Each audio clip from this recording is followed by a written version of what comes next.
And welcome, ladies and gentlemen, back to the Valley of the Judged. I am your one and only gaming monk, better known as Mildra, and with me is my good brother here in the temple, the three-eyed man behind the best and worst dad jokes you will hear in this monastery, good brother Joe. There's only worst ones, and you know that. Mm-hmm. I'm grading on a curve here. So, it is a brand new season. We're back once again to explore the madness. And originally I had a different thing planned, embryo machine. But I decided, you know what? Doing two Japanese tabletop back to back might not be the best idea. We will be returning to Japanese Tabletop in 2026, but not yet. Uh-oh. Uh, What do you have for us today? So, for this new season, we're going to be over the next few weeks. We're going to be looking at the Phantasy Star TTRPG. This is brought to us by Skydawn Game Studios, who I'm very familiar with through some of their work, especially the Esper Genesis system.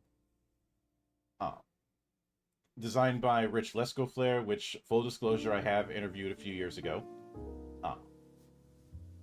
As well as some of the other people for various projects, and I see some familiar names like Scott Fitzgerald Gray. I know that name.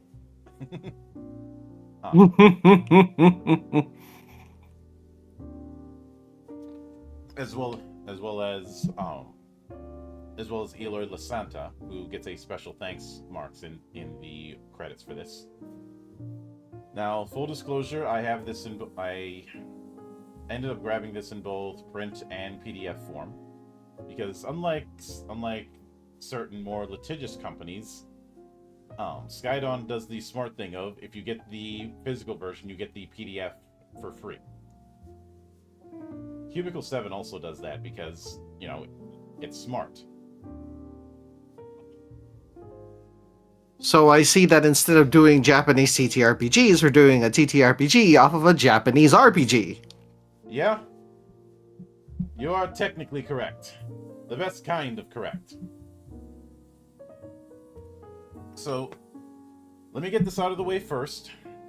This is built on the Esper Genesis system, which is a modified version of the 5e rule set designed for science fantasy, which does make them the right people for the job.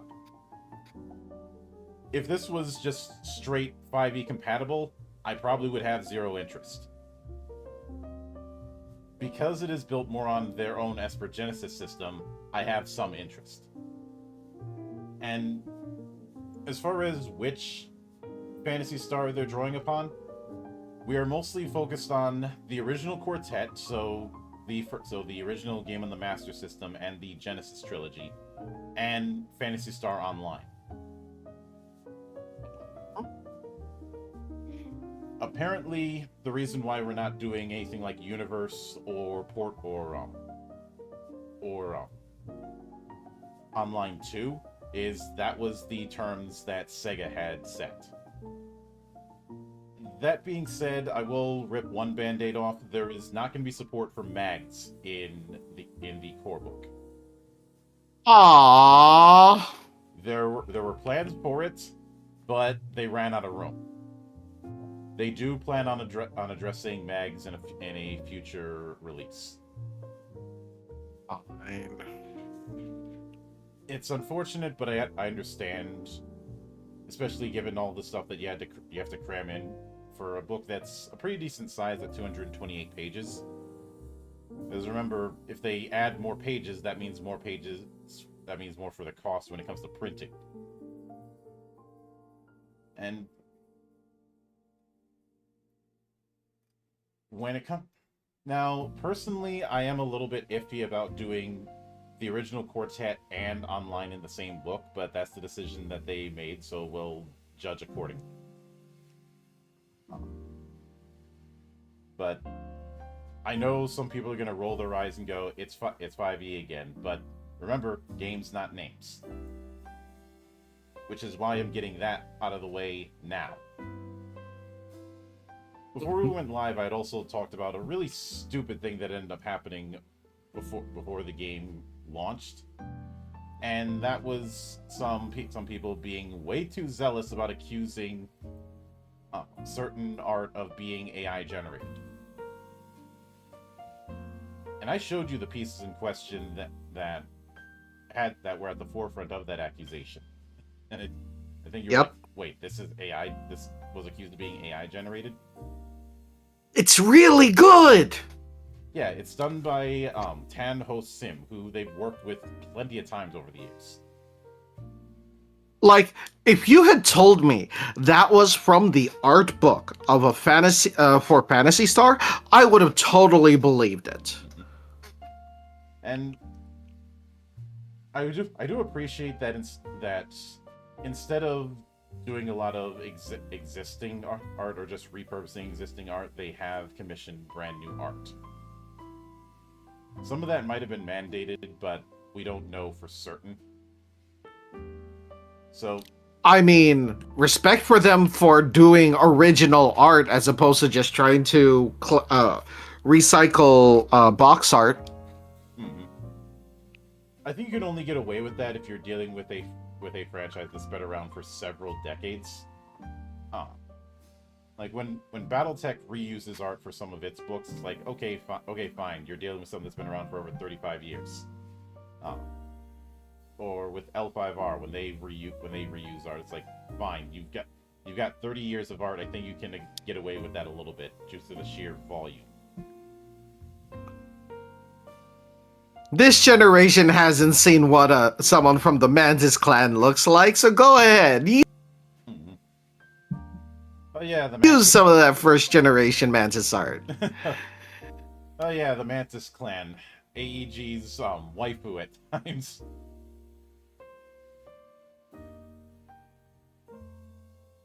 Though I may be a bit of have a bit of bias because I ran with a Scorpion deck at one point. I never played. I've only known people who played. Yeah. And I've been in a room of people playing when Raptor Jesus walked in. Yeah. Well. And if nobody knows who Raptor Jesus is, you are missing out. Now, I have to do the usual check. Do we have bookmarks? Yes, we do. We have yes, we do. In proper branching organization. Very nice. We also have, you can't see it because I don't have my cursor on the stream. We do have hyperlinks. You can click on the table of contents and it'll take you there. Oh, I am so happy. Mm-hmm. But I need to head to the back for one final check. Uh-oh. Okay. Does it have an index? Yes. It's not the. Yes, it does. It's not at the very back. At the very back is the sheets, but it is there, and it is appreciated. Indeed. And there is even a hyperlink to the index. Yeah. I realize that doing bookmarks and doing indexing is a pain in the ass, but I've always argued it is a pain in the ass that is going to prevent bigger pains in the ass down the road. Indeed. And hello there, Silva. Welcome to the shit show. So, I will admit I have a pretty the only early Phantasy Star entry it took me a long time to get was the first one because nobody in my area had a Master System back when I was a kid. That is true. They were hard to come by.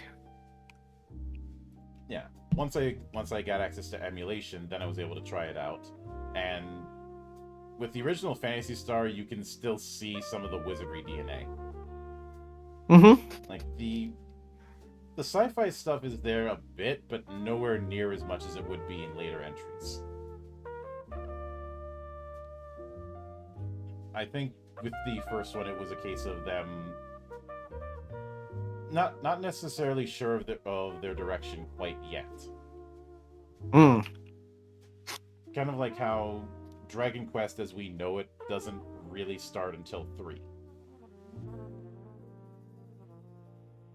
That is true, because, like, the very first Dragon Quest, it's just one dude, and that was hard as heck. Mm-hmm. And the same thing applies with Final Fantasy. You know, Final Fantasy 3 is where things kind of settle into the design motifs that we would see going forward. you kind of have this sort of thing where where early on you're throwing things until they stick, until you finally settle down into some kind of identity after you get off the cocaine high. True enough. Mhm. True enough. But and obviously, as this might be a bit controversial to some, but two is of the original quartet. Two is not my favorite. I like it. I just have more of a connection with four. Completely understandable. Three, on the other hand, I will not defend three. 3, on the other hand, there was a third. I'm sorry. Yeah, I realize it's nothing new for me to say three is in the hall of what the hell happened, but it is what it is. But since we'll not have a chance to go over it and anywhere else in this series, I also want to reference the Appendix B within the book, where they talk about sources and reference, because they clearly did their homework, and it's funny to me because a lot of people said that the level of homework I did for Legend Edition was excessive, and then here these guys are doing something to the same level, because they reference the Visual Chronicle book from 2013, the visual book for Card Revolution and Blue Burst Episode 4 from 2007, the Design Artworks book for Zero from 2009, the Book of Hunters from 2001, the character book for 3 from 99, the collection art book from 93, Kanzen Sete Shirryoshu from 2003, as well as the episode 1 and 2 material book from 2003, and the World of Phantasy Star from 1993, and the Outside Suga comic from 89, the Phantom Cities comic from 1990, and the third comic from 1990.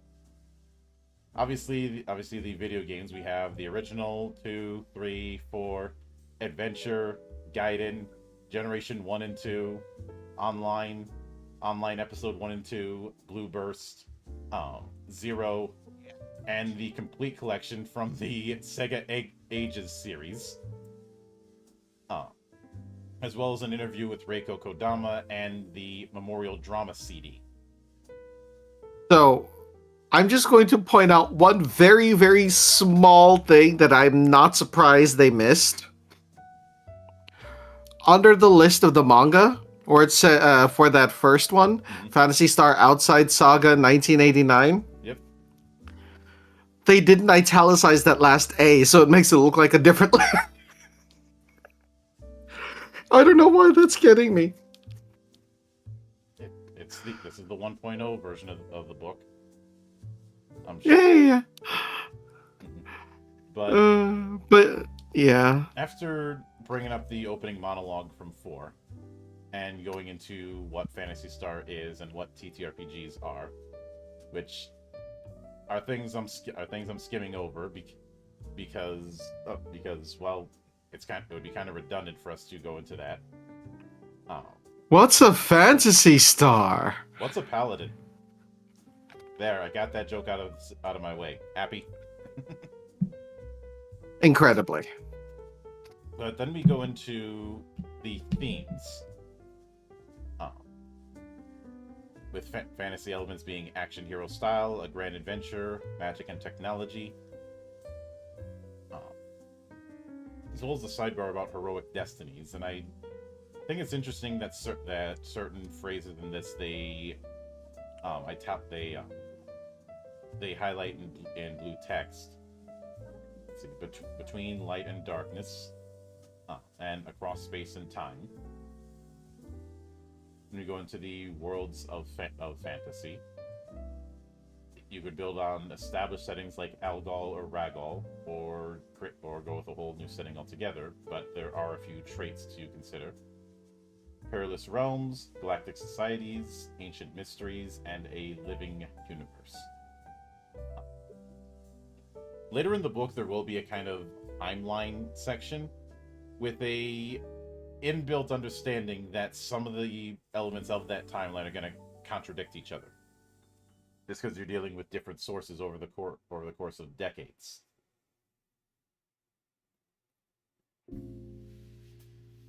But the book itself is split into two parts: the role-playing game itself and the galactic lore section.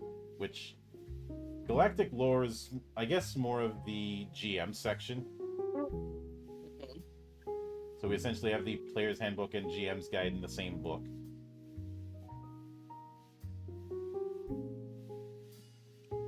Which I can understand.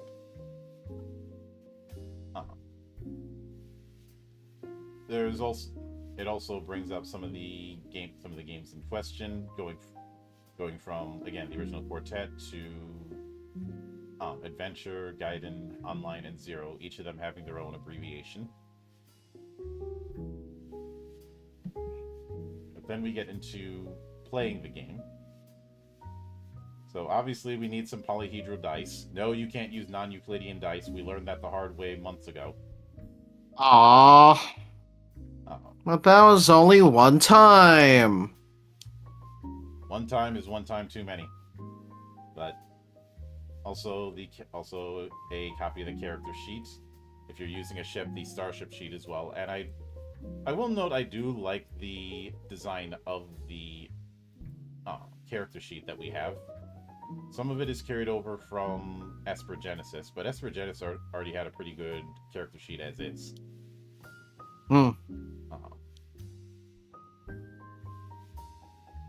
And I appreciate the fact that they had both a regular version of the character sheet and a fillable one for both characters and for ships. Because obviously, if you're doing a space opera RPG, you're going to want a you're gonna want a ship at some point. Hopefully. And anyone who's familiar with a D20 based sheet, a lot of it is going to look familiar, but there are going to be a few things that are different. So as tempting as it would be to say that this is just D&D 5e meets Phantasy Star, or D&D 5e with a Phantasy Star coat of paint, not entirely.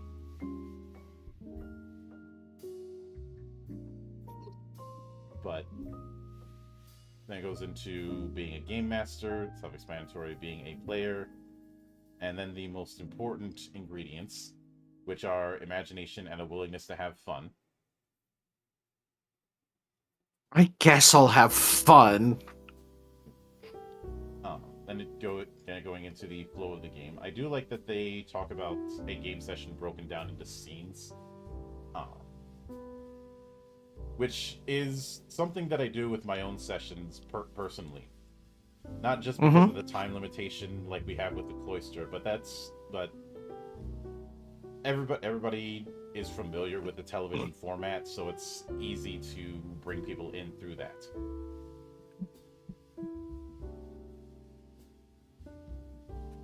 I mean, no reason not to. And when I'm running stuff like World of Darkness games, or just any game with the storyteller system, it's a little more built for that. Even L5R ones. And then when we get into what a session is, what an adventure is, and what a campaign is, and again using the TV analog. Smart move, because everybody's watched TV at some point, whether it be on a proper television or on a computer screen. We are still using the D20 core mechanic, and I like that they got this out of the way very quickly. Always round down. There Yeah. are some exceptions, but unless you see an exception, assume that you are rounding down anytime you get a fraction.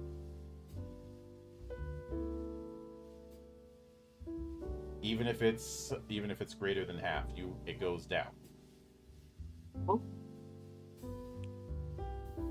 Then we have the difficulty classes, as well as a nice little shot of our cover pre-gens against a snack.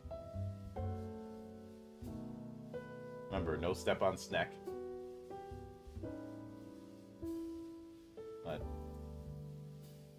And about advantages and disadvantages.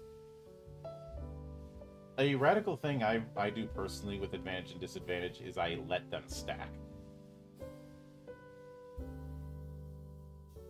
I know in normal situations they're not supposed to, but Rule 0 exists for a reason, folks.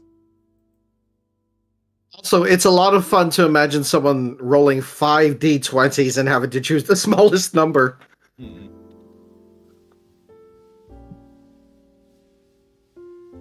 Especially if they end up rolling that much disadvantage and one of those was a natural 20, but they can't use it.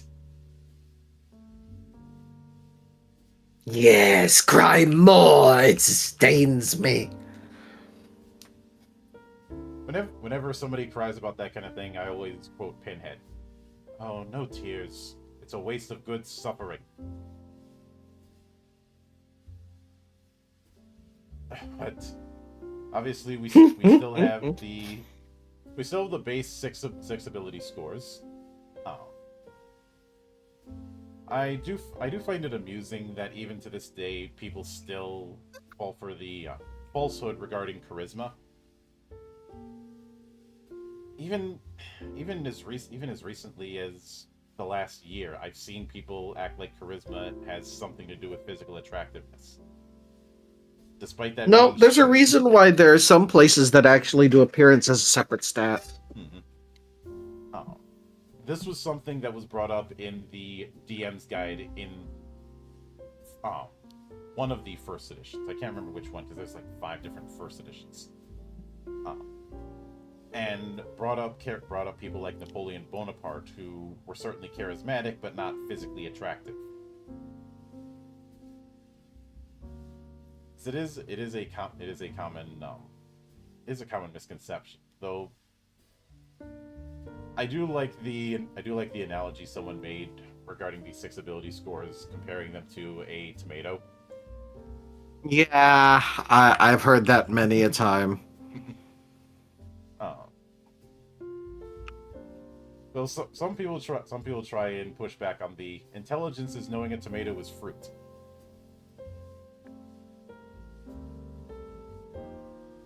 Why? I guess because some people still want to insist that tomatoes are vegetables. People do know that the classification of a... I'm trying to remember if it was the fruit or the vegetable that's actually made up and doesn't actually matter in terms of botany. I think it's vegetable. Oh.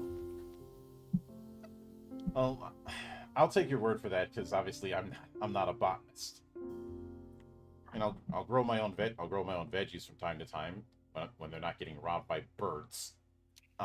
Mm-hmm. You know how it is. You get a nice set of veggies going on, and then it's all gone because the local wildlife decide to rob it. Caw. Mm-hmm. But then we also have the whole thing of making a check, as well as the skill list. Most of the skill list is going to be relatively familiar.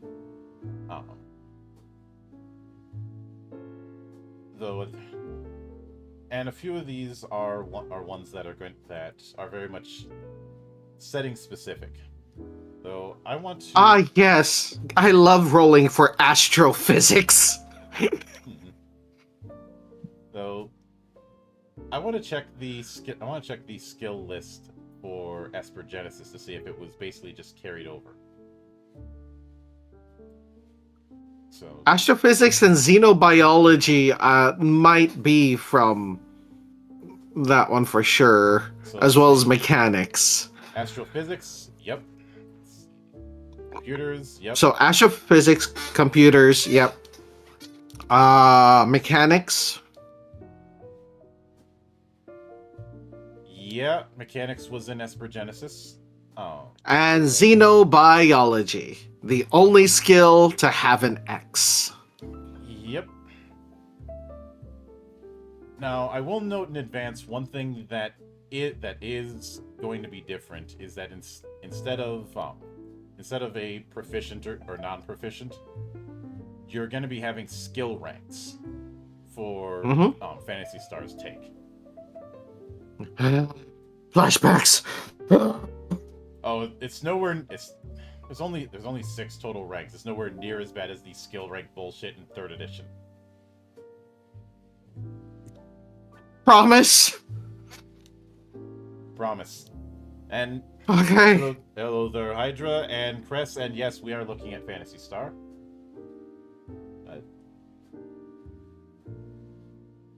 We do have, obviously, proficiencies are still here as a static thing. Same with saving throws.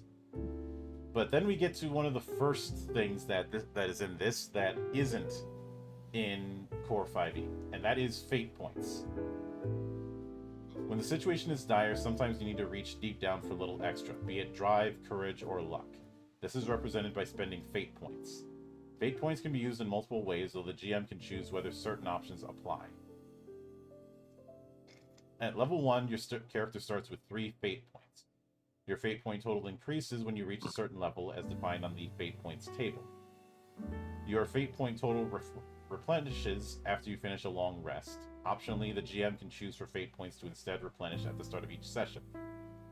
So, you start with 3, you get an additional 1 at 5th, 11th, and 17th level. And the other column, bonus die, you can spend 1 fate point to roll a bonus die and add the result to a single attack roll, check, or saving throw. You can choose to roll the die after the d20 roll is made, but before the GM narrates or applies the result. When used in this way, you only spend 1 fate point. At certain levels, it will increase, as noted on the table. So it starts at a d6 bonus die. It goes to d8 at 5th level. At 11th level, it's d10, and at 17th level, it's d12.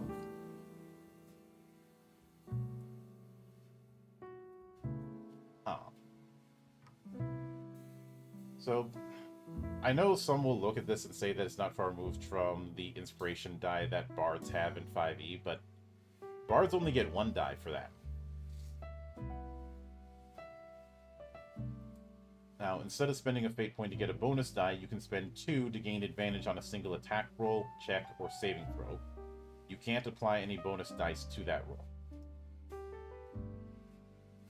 Fair enough. We also have a variant rule called Tempting Fate. Using this optional rule, if the result of a bonus die is a 1, you still gain the bonus, but the GM also gains a Bane die of equal value, d6, d8, etc. At any time, the GM can choose for a player to roll a Bane die and subtract the result from a single attack roll, check, or saving throw. The GM decides whether a player rolls a Bane die before they make the d20 roll. The Bane die is lost once used. I like that. You can spend a fate point to avoid having to roll a Bane die, after which the Bane die is lost. And the remaining Bane die are also lost after the characters finish a long rest. An idea comes to me that I'd probably do to add even more chaos with this.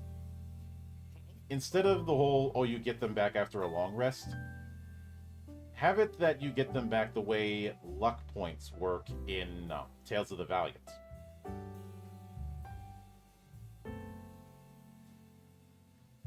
Go on. So, luck is not a feat in Tales of the Valiant. It is a core feature. You get a luck point every time you make an attack roll and miss, or make a saving throw and miss. The cap for them is 5 luck points. You can spend them on a 1-to-1 basis to modify the result, or spend, I think it was 3 of them to re-roll a check. If you would gain the luck points past the maximum, you have to roll 1d4, and that becomes your fate, the amount of luck points you have at that moment.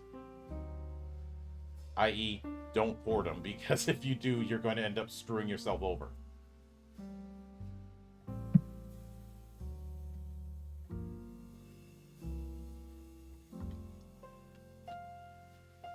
I might have to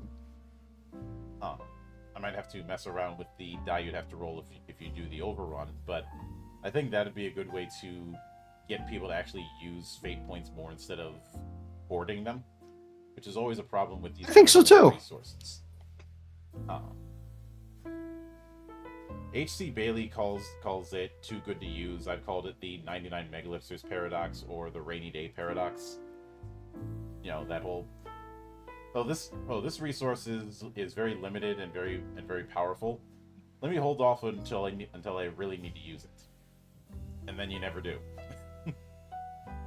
Sure enough.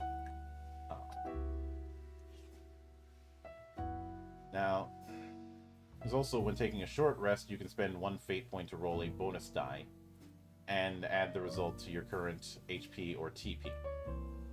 Yeah, I'll rip that band-aid off right now. We're not doing the whole Vancian spells per day thing. Not entirely. We're instead doing technique points like in the video games. Because fuck the Vancian model with a pipe. Here. It's not like I did a whole 20-minute video going into why I hate it.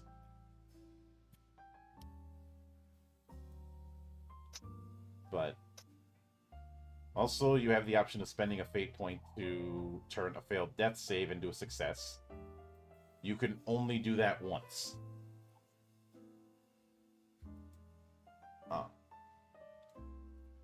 But there's another variant rule where instead of each character having their own pool of fate points, they are added to a group pool. If used in this way, the amount added to the pool for each character is half of what they'd gain normally.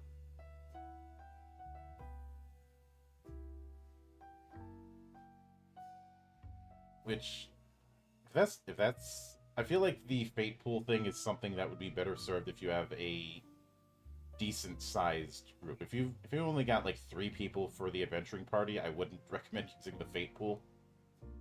Yeah. But if you've got 6, have at it. But then we have the rules of social interaction. Are we actually having social interaction rules, or are we just saying we do? Good question. We do have the tiers of NPC interaction. And making checks. But we also have a social challenge, which I don't think 5e had, so that's an improvement.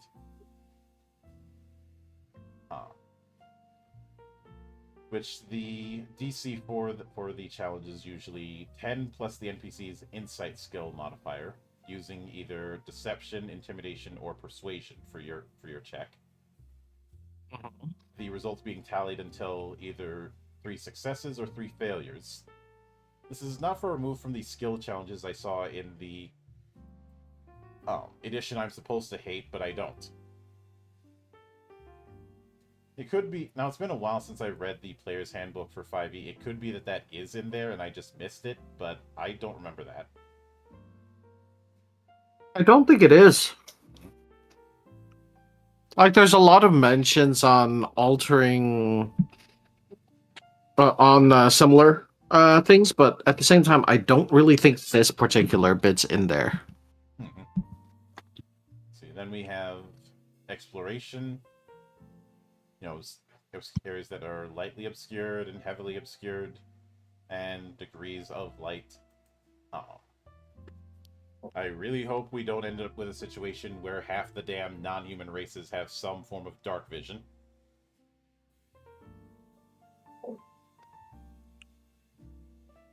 It's- Nah, everyone just has low light vision. hmm. It's not even that rare that people just call it normal vision.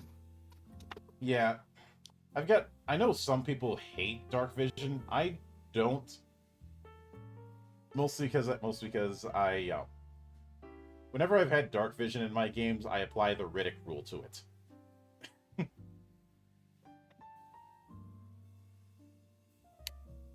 I or to put it another way, it's light. It's very amplified light.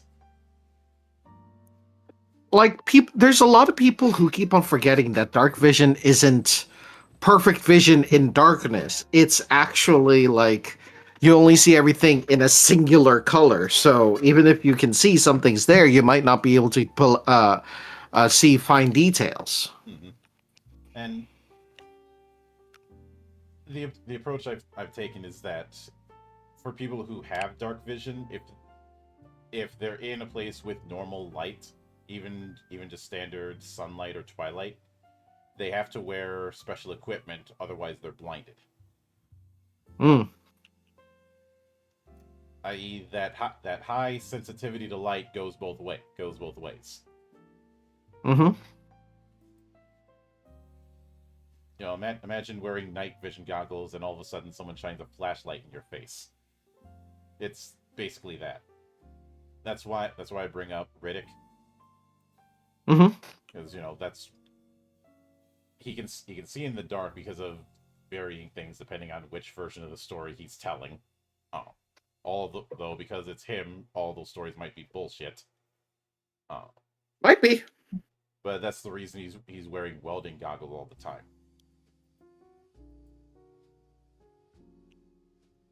But we also have blind sight, we have dark vision, we also have infravision, so heat vision. Yeah, for those of you who Well, that's what I really inferred. yeah, for those of you who really want to be the predator. So after playing Aliens versus Predator 2 again, why would you not want to do that? um, we also have Tremor Sense, which for those of you who really, really like Toph and really like getting the boulder over his conflictions. The boulder is conflicted. The boulder is now a commander in Magic the Gathering.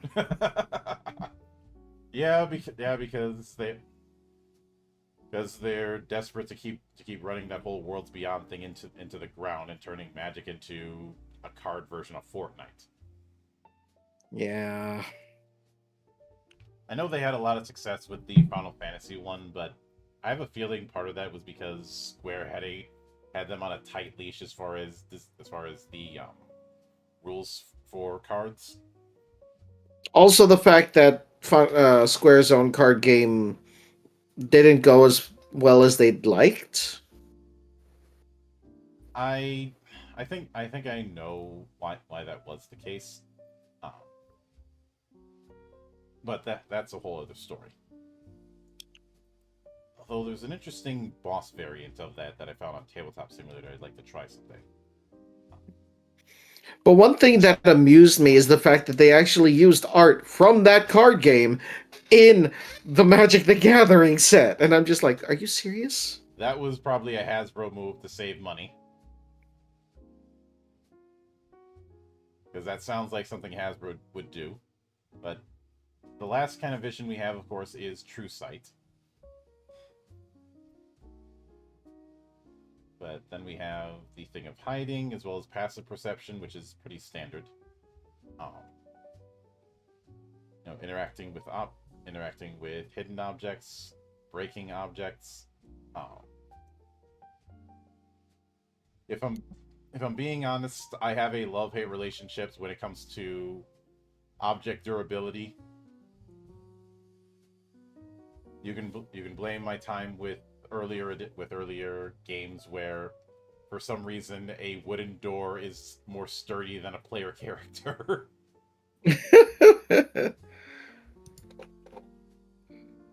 Uh, or stop me if you've seen this one or a similar experience.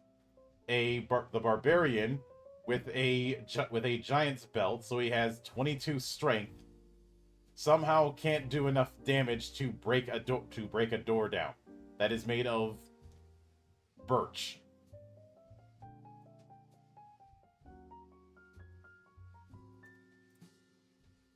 Fair enough.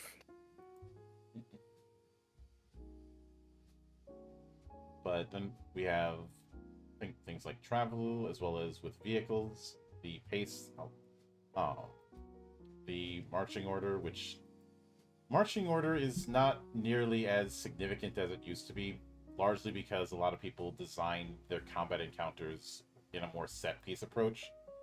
I I talked about that in various streams and on a straight comment where I brought that up. Um, basically, I don't know. I can't say when this happened, but we've seen more set piece like approaches to combat maps instead of confined dungeons. But movement often still is acting like you need that confined area approach. It's for that reason I've grown to be a little bit more generous than giving people just one move action of 6 squares, or in some cases replacing with the whole covering a friend kind of mechanic. Instead of saying, Mm-hmm. you need to be right next to him.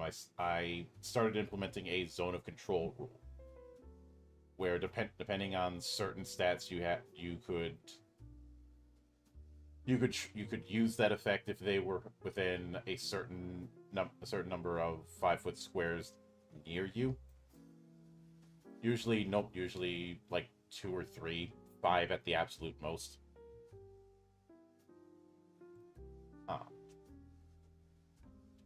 because with that set piece design, people are going to want to spread out.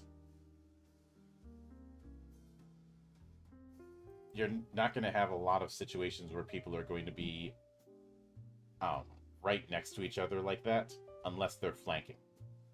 And if they're flanking, then they're not going to be neighboring each other on the grid all that often. True. So those kind of mechanics of involving protecting somebody or aiding somebody don't get a whole lot of opportunity to be used. But when it comes to special kinds of movement, it's pretty standard fare. Uh, Same with environmental hazards. Uh, of course, since we're dealing with a space opera, we do have a rule about outer space exposure. It is essentially suffocation, as well as you taking 10 or 3d6 cold damage and necrotic damage. It's not fantasy space where we can just breathe out there. uh, after 3 turns, you have to do a con save at DC 20 or fall unconscious. We also have to deal with radiation exposure. Uh,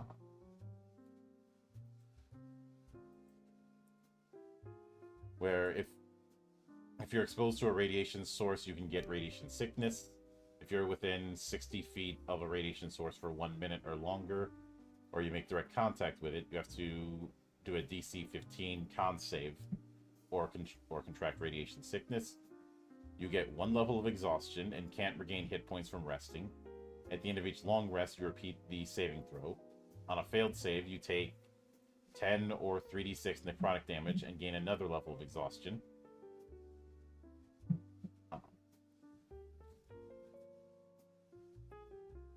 So, yeah, don't mess around with gamma rays, unless you're Bruce Banner.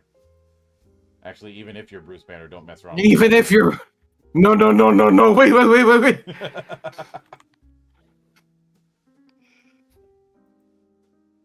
But then we get into combat, which is fairly straightforward for a D20 based game. Uh, there's not a whole lot of new when it comes to the core combat.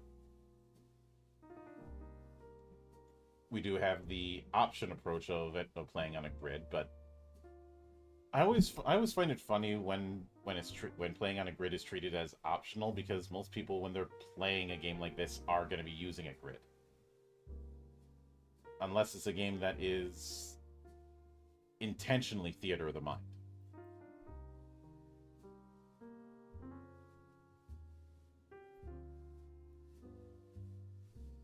But there is still the I'm still not a big fan of the whole one action and then the bonus actions thing. I've never been a fan of that. Understandable. Uh,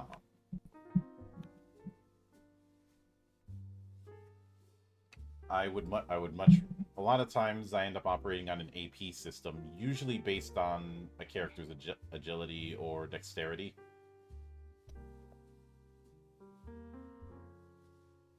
I find that works better for me. It also Hmm. means you can have people more active with how they do positioning. Uh, sometimes with people with lighter weapons, I'll let them um, do do like half movement after certain actions, just to reinforce the fact that in in a more dynamic kind of fight, like you would see in a manga or in a video game, characters are going to be moving. It You shouldn't know be what I? Oh, sorry. it shouldn't be a Go on. case of just bashing each other until one person drops. You know one thing that I've almost never seen anyone utilize in their games, whenever I play, is cover. Mm-hmm. Now, I've never seen anybody utilize, whether on the DM side or the player side, cover for protective purposes. yeah.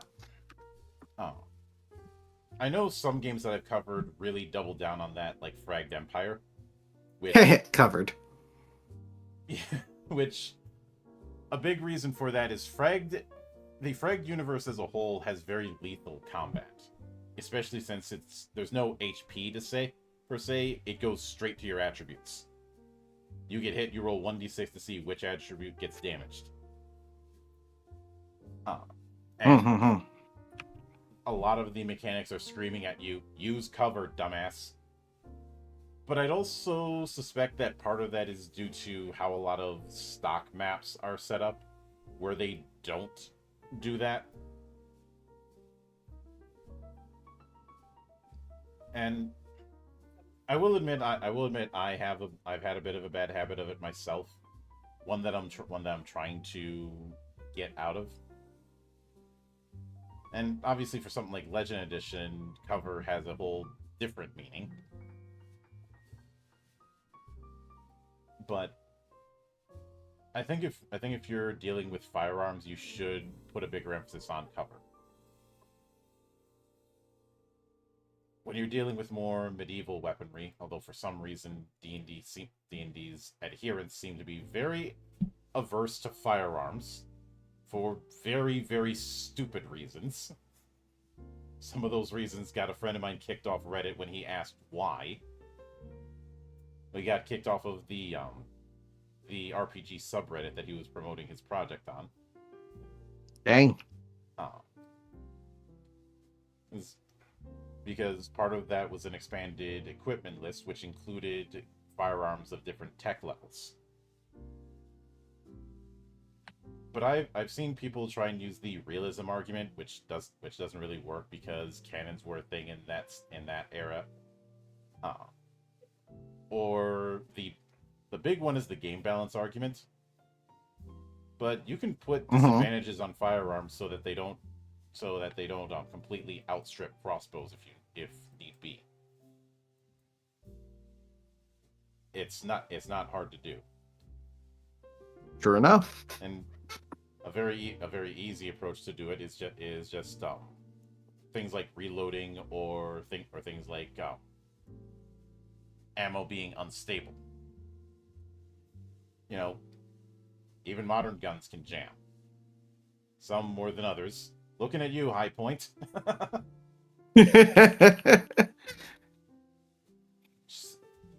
Seriously, you could do more. You could do more damage with a High Point throwing it at somebody than shooting it. Or if you want a real big example of a jam machine, look at the old Thompson.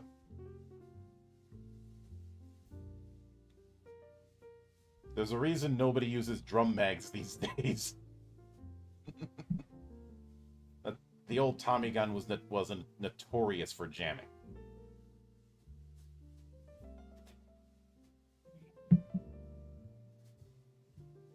Surprised that the Chicago typewriter in Resident Evil 4 doesn't jam.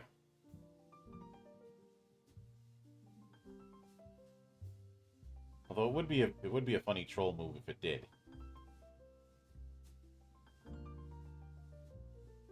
But then we have rolling a 1 and rolling a 20, standard fare there.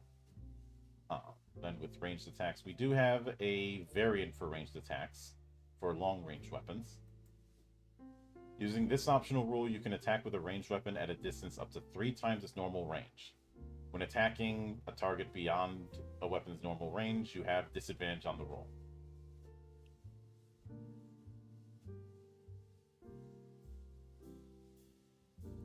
Which, I could easily see that getting abused for a sniper build. Sniper, no sniping. So then we have melee attacks. We have the whole thing with reach. We have, which is standard fare. We have unarmed strikes, which, let's see, damage is 1 plus strength mod, so standard fare. Grapple is still meh. Grappling has always been meh. Yeah, grappling rolls. It's nowhere near as bad as it used to be. Do I need to bring I know. No!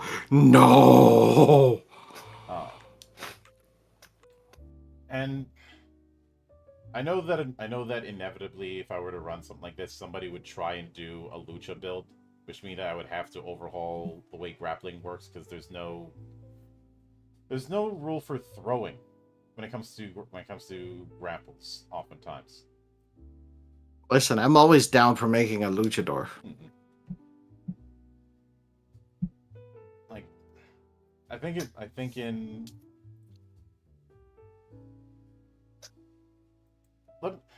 let me make sure I'm not talking out of my ass, because I'm pretty sure I have something in that with my version of grappling to a point.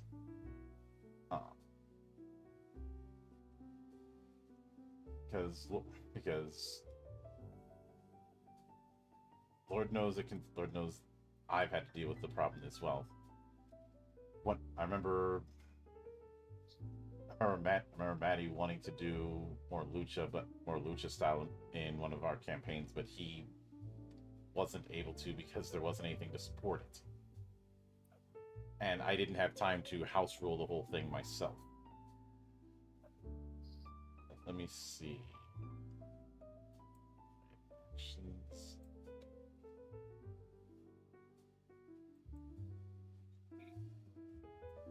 So yeah, I do have I have grapple as an action.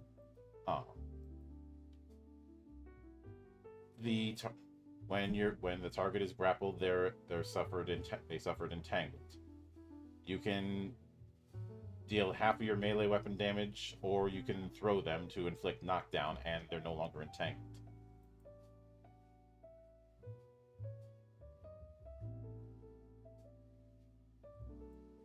So, and I know some people might go, well, what if you're grappling something that's bigger than you? If we have seen we have seen certain heroes in fiction wrestle whole rivers, so why not? Pretty sure that was a story in at least one myth in Ireland of somebody wrestling a river and winning. Also in Greek. Mm-hmm. And Hercules taking out the Nemean lion by wrestling it because its skin was too tough to be pierced by anything. He also dragged an entire river in order to clean stables. Yep. But opportunity attacks are standard fare. And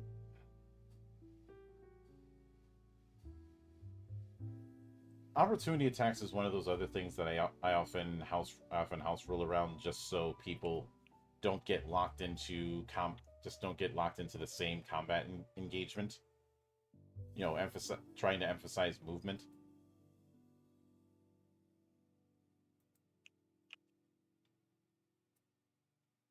And yes, there's the disengage action, but because of the whole one action per turn, people are a little disinclined to use disengage.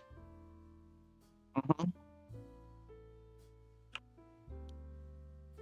Only time I've ever seen people utilize it is with certain fighters and rogues. Mm-hmm. But cast, because they can do it as a bonus action. Yeah. And even then, you only have one bonus action, so that's only shifting the problem. Oh, monks as well, Mm-hmm. because they can also use it as a bonus action if they spend one of their extremely limited resources. Yeah. But obviously, with casting techniques, you have to spend technique points in order to cast it. Some don't have a cost, but you still have to use an action. Obviously, range is still a factor, so is duration.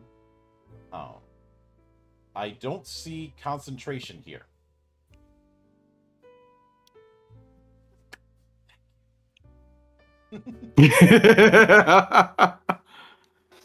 Now, I may end up having to take that back later, but if we're not dealing with concentration, then I am going to be a very happy monk.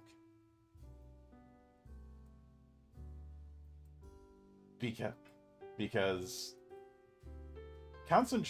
I understand the intent with how concentration worked, but it also ended up making haste a mandatory spell, just because of that whole one action limitation.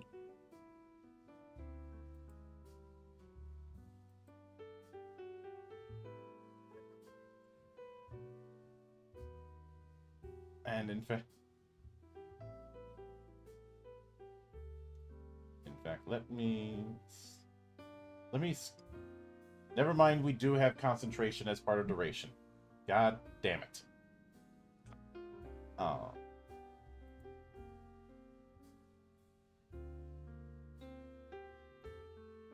So it seems to be more.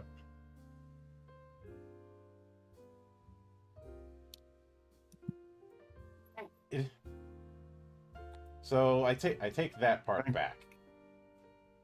Like, I guess it could be worse. Yeah. But the intent, I believe, when it came to putting in concentration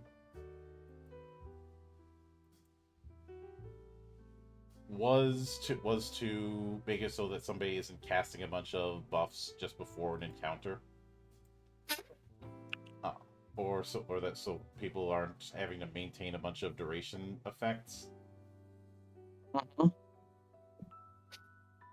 But the problem is it becomes such an action economy draw. So I think if you do an AP setup and just have it that you're spending, like, say, 1 AP out of 4 each round, I think that would soften the blow. Mm-hmm. Especially if there are things that can affect how much AP you can regenerate each round. Yeah. but dash, disengage, dodge, help, and ready and use are pretty straightforward in how they work. Mm-hmm. We are still dealing with how damage works. We do have a spread of different damage types. Uh, Still have the rule of 3 when it comes to death saves. We still have temporary HP and TP. And there's still all the same problems with short rests and long rests. And I've seen some people say that the short rest and long rest approach is meant to be the successor to encounter and daily power framing, but it really isn't. And for whatever reason, 5e has had this fixation on how many resources you're supposed to be expending over a session, which never made sense to me, because this isn't a resource kind of game like, say, Torchbearer. True.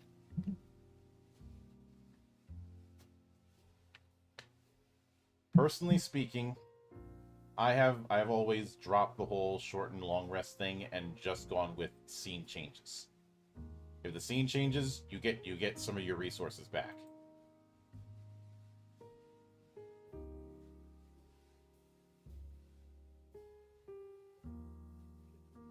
Especially since some short and long rest effects, the juice is not worth the squeeze. Looking at you, Yeah. second win for fighter. Also, I very rarely, if ever, see anyone spend hit dice on anything. Mostly because long rests tend to be more often than one really expects. Yeah, I think the reason long rests are that way is because of that issue. I Mm. have hit dice is one of those things that I have overhauled, and I like how Tales of the Valiant handled it, where you can spend them if you're below half health as a fighter, you can spend them to get HP back, but you can't do it if you're over half. That approach I like, but hit dice. When I did my review of 5e over a decade ago, I had stated that it was a case of missing the point. It was clearly trying to be a successor to the healing surges in 4th. Healing surges were not on a die set. You would get them back. You would get a set amount, which was 1/4 your max. Depending on your class, you had a certain number of charges for them. Defender type classes like, say, fighter or paladin got more than others, which makes sense. They're going to be in the front taking all the hits. You could only spend one per encounter, but there were effects that could let you spend additional ones. The intent was to make it so that you didn't have to rely on somebody being the heal bot cleric. And I've often felt that hit dice, as they're described, don't heal enough.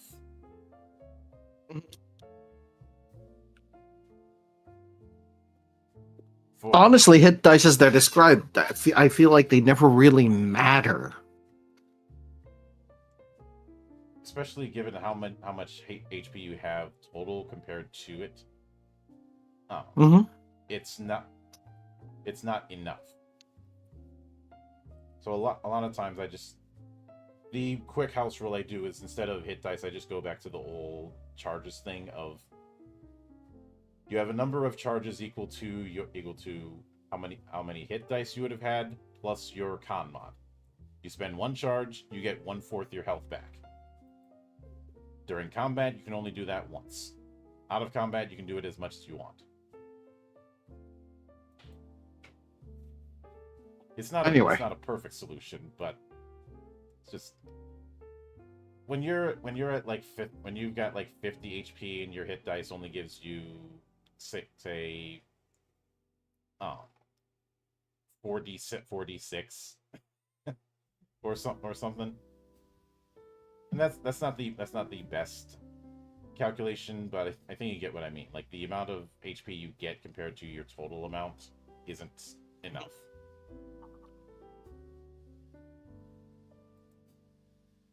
But then they go into the conditions. A lot of them are pretty self-explanatory. Um, and we have exhaustion.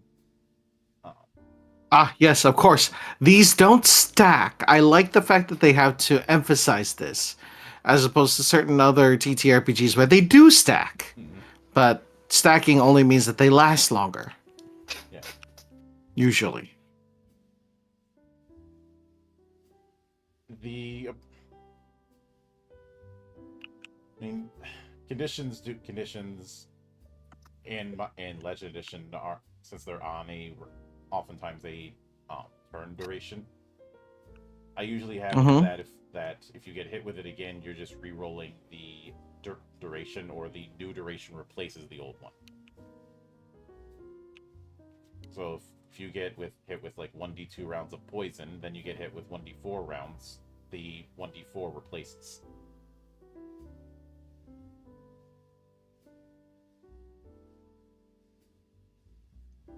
But that that more or less is going to cover the first couple chapters. I know it's getting into a lot of the in the weeds stuff, and it's certainly getting into combat much earlier than some entries.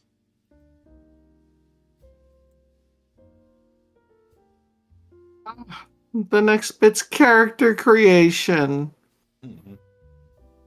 Yeah, and we'll be getting into character creation proper next week. Especially since I don't plan on splitting off character creation into covering the individual classes in detail, because this isn't like, say, the classes we saw in Draw Steel, where each one was very detailed. What do you mean? They don't have extremely detailed explanations of each class and subclass? Yeah, especially when it comes to get how much stuff you're getting each level.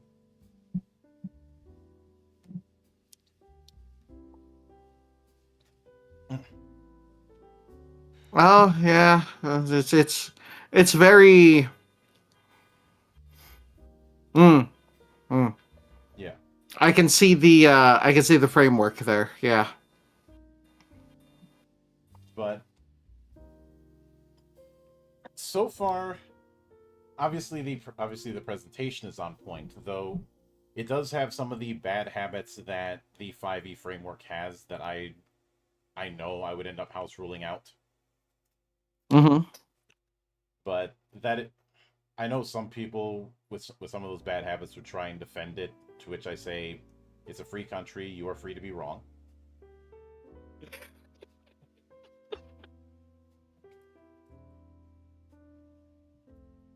But even with the limited amount of pages we've gotten, I do appreciate the art that was put in. So they got some damn good artists involved on this. And They do. They did. I haven't seen any art so far that is repackaging past art. Like I see references to characters, which is like lovely pieces of art of these characters. But yeah, I don't see any like recycling, which is probably for the best. Mm-hmm. So, like I said, next week we will be delving into into character creation, but we won't delve into detail on the classes. That'll be in 2 weeks. And I was gonna have the 27th as a one-shot day, but then I realized, wait, that's Thanksgiving. That that might Ooh, create a fair, problem. fair, fair. But so far, aside from the issues mentioned, I think we're at a pretty strong foundation. There is the elephant in the room, but we knew that was happening regardless.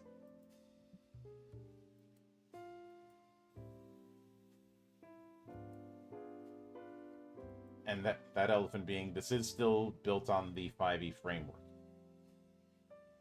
Mhm. So if you have a particular hate boner for that framework, this isn't going to sway you, but I'm not going to be judging based on that. There are certain things I'm not a fan of in the framework personally, but those things can be house ruled out, and I usually do.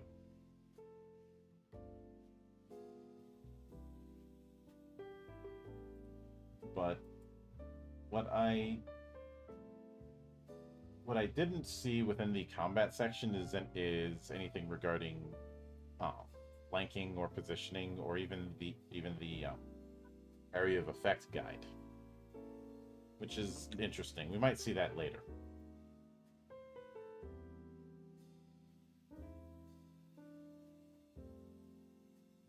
But so far so good.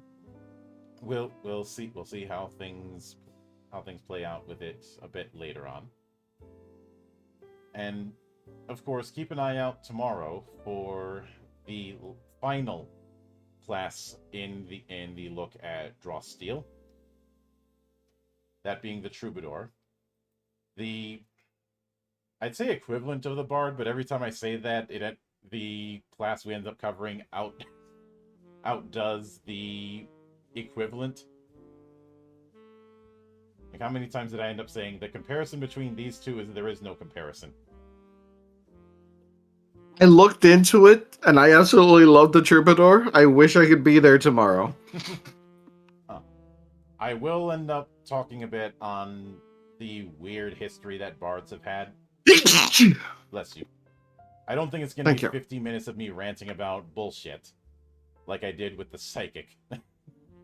Are dragons involved? um, Probably not. Unless someone's playing a Dragon Knight Troubadour, which I have a hard time seeing happen. Not saying it doesn't happen, I just don't see it as likely as someone who's picking Dragon Knight going with a more martial character. Well, you see, my mother was a dragon and my father was a troubadour.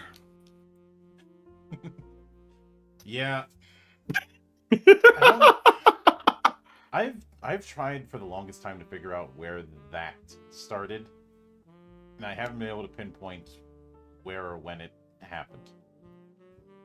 I've seen some say it started with the Bard's Tale video games, but I'm not quite sure. Hydra goes, "Hey, no, Medra, I like your rant about psychics." I had to do that because Psionics has been one of the more cursed classes in history. For fuck's sake, they had an entire combat section dedicated to themselves that was cut off from everybody else. Because we didn't learn a thing about the whole separating the hacker from everyone else in every cyberpunk game I played growing up. I'm glad we don't do I forgot to ask, but did you talk about their weird relation with crystals? Not really, because that felt like small potatoes compared to some of the other weird things. Fair. It's another part of that setting, not setting thing. Very fair. I know 4E had it that they were just the psychic's version of a spell focus.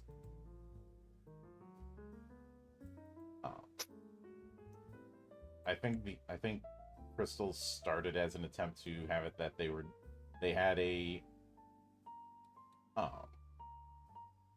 spell focus, but they weren't using magic, so they couldn't use like an orb or a wand or something like that. So crystals it was. Might have been a reference to some sci-fi books, but I can't say. But anyway, getting back on the rails, we will be back at that tomorrow. We'll be back on the Draw Steel train tomorrow, and of course on Saturday will be more of the Cloister. I will note at the end of the month the monthly one shot will return. I'm having Lost Heaven come in to run his Skies Above game for a one shot. I didn't do a one shot last month because the month was too squeezed, and I want to try and make a decent amount of progress. We're already starting on Act 2, and hopefully we get to Act 3 before Proto Man Act 3 releases. Ooh. Because, yeah, after 13 years of waiting, that's finally happening. Thank goodness. But, until then, on behalf of the good brothers present and not present, my name is Mildra. I am your gaming monk. Stay fucking frosty, everybody. Bye-bye.